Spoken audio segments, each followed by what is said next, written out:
안녕하세요. 전샘의 기업사랑TV 경영교육입니다. 오늘은 고객관리에 대해서 강의를 시작하겠습니다. 고객과의 관계는 각각의 세분화된 고객에 맞도록 특화되고 유지되어야 합니다. 고객관계는 표적 고객과 어떤 행태로 만날 것인가를 말합니다. 대부분 채널을 통해 이루어지기는 하지만 비즈니스 모델과 아주 밀접한 관계가 있습니다.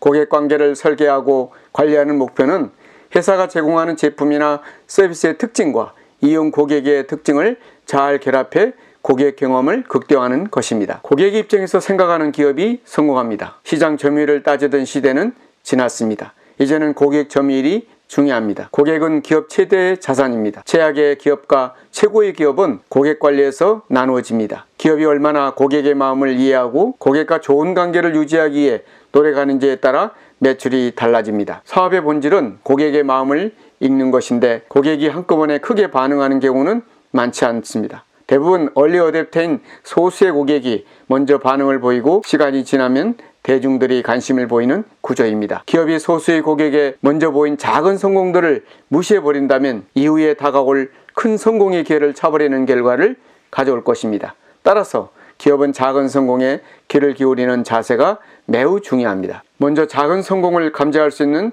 장치입니다. 고객이 만족한 사례, 고객이 불만족했는데 개선된 사례, 의외의 성공으로 가치를 만든 사례 등 정기적으로 고객의 반응을 모니터하고 점검하는 시스템이 필요합니다.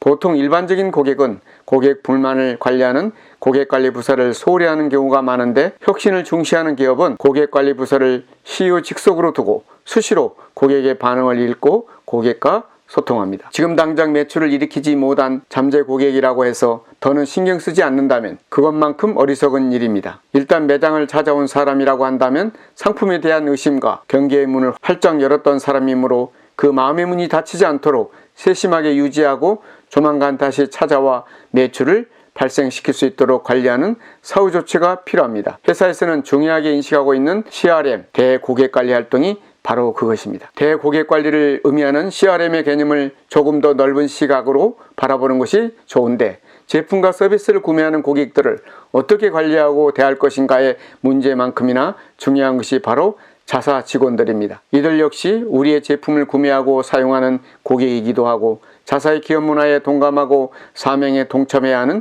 중요한 내부의 고객이기도 합니다. 고객관리의 목적으로 사용되는 예측 모델을 고객 자산 모델이라고 부릅니다. 이 모델은 고객이 유입된 시점으로부터 제품 또는 서비스의 사용을 그만두고 이탈하는 시점까지 올려줄 것으로 예상되는 순이익의 현재 가치인 고객 생애 가치를 측정해 줍니다. 또 향후 장기적인 투자 수익률도 알려주는데 고객 유치비가 많이 들다 보니 처음 1, 2년 동안에는 고객 대부분이 수익을 내지 못하고 있어 이런 예측은 매우 중요합니다. 빅데이터를 활용하여 고객의 연령, 성별, 방문 시간, 선호 상품 등을 고객 맞춤형으로 제공하면 구독 서비스가 증가될 것입니다. 또한 고객 데이터와 같은 빅데이터 확보가 기업 경쟁력으로 좌우되기 때문에 기존 배달앱 시장에 빼앗겼던 고객 데이터를 자체 앱 개발을 통해 브랜드력을 강화하는 것은 물론이고 비용을 합리적으로 절감할 수 있는 경영 환경으로 변화될 것입니다. 디지털 시대의 고객 관리는 첫 번째는 고객에 대한 기준이 바뀌어야 합니다. 이는 전통적으로 활용되어 온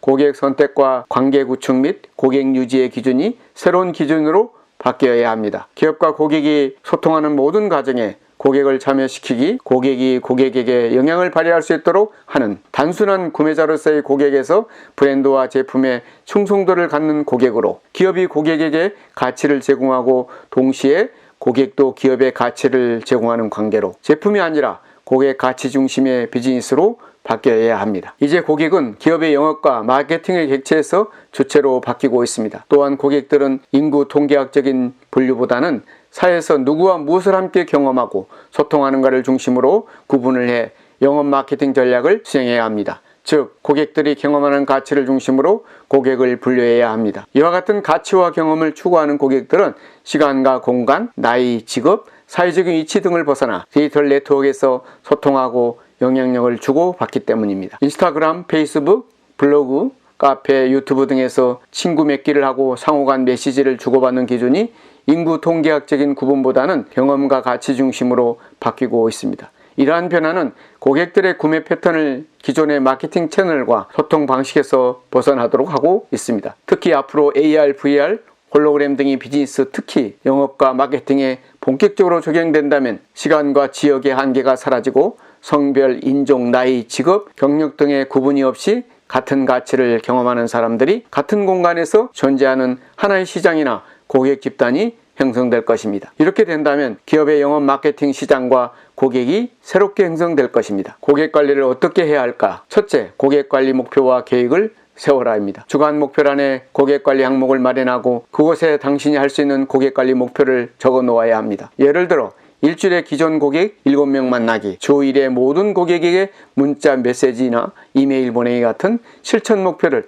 구체적으로 세워놓고 실행해야 합니다. 둘째, 고객 카드 관리에 정성을 기울여라. 꼭 적어 놓아야 할 사항은 고객의 성격적 특성입니다. 약속 어기는 것을 싫어함, 가격을 깎으려고 함 등과 같이 적어 놓으면 고객을 만날 때 대비할 수 있습니다. 셋째, 고객이 불평불만을 얘기할 때는 다 알고 있는 이야기라도 끝까지 듣고 진심으로 공감합니다. 그러면 고객은 당신을 신뢰할 것입니다. 한편 가장 지혜로운 태도는 고객의 불만을 오히려 기회로 활용하는 것입니다. 따라서 강력한 신뢰를 얻을 수 있도록 최선을 다해 불만을 해결해야 합니다. 고객 관리의 작은 차이가 사업 성패를 좌우할 수도 있습니다. 1926년 벨기에의 초콜릿 장인 요셉 드랍스가 만든 고디바라는 초콜릿은 초기부터 고객에 대한 배려를 우선하여 왔습니다. 특히 디지털 시대에 들어서면서 1995년에 업계 최초로 고객관리용 웹사이트를 구축하고 고객의 생일과 결혼기념일 등에는 축하 카드를 보내는 작지만 고객을 감동시키는 고객관리 활동을 본격화한 결과 매출이 30%나 올랐으며 현재 전 세계에 1000여 개 이상의 전문점을 갖춘 초콜릿의 대명사가 되었습니다. 오늘 전샘의 기업사랑TV 경영교육을 마치겠습니다. 감사합니다.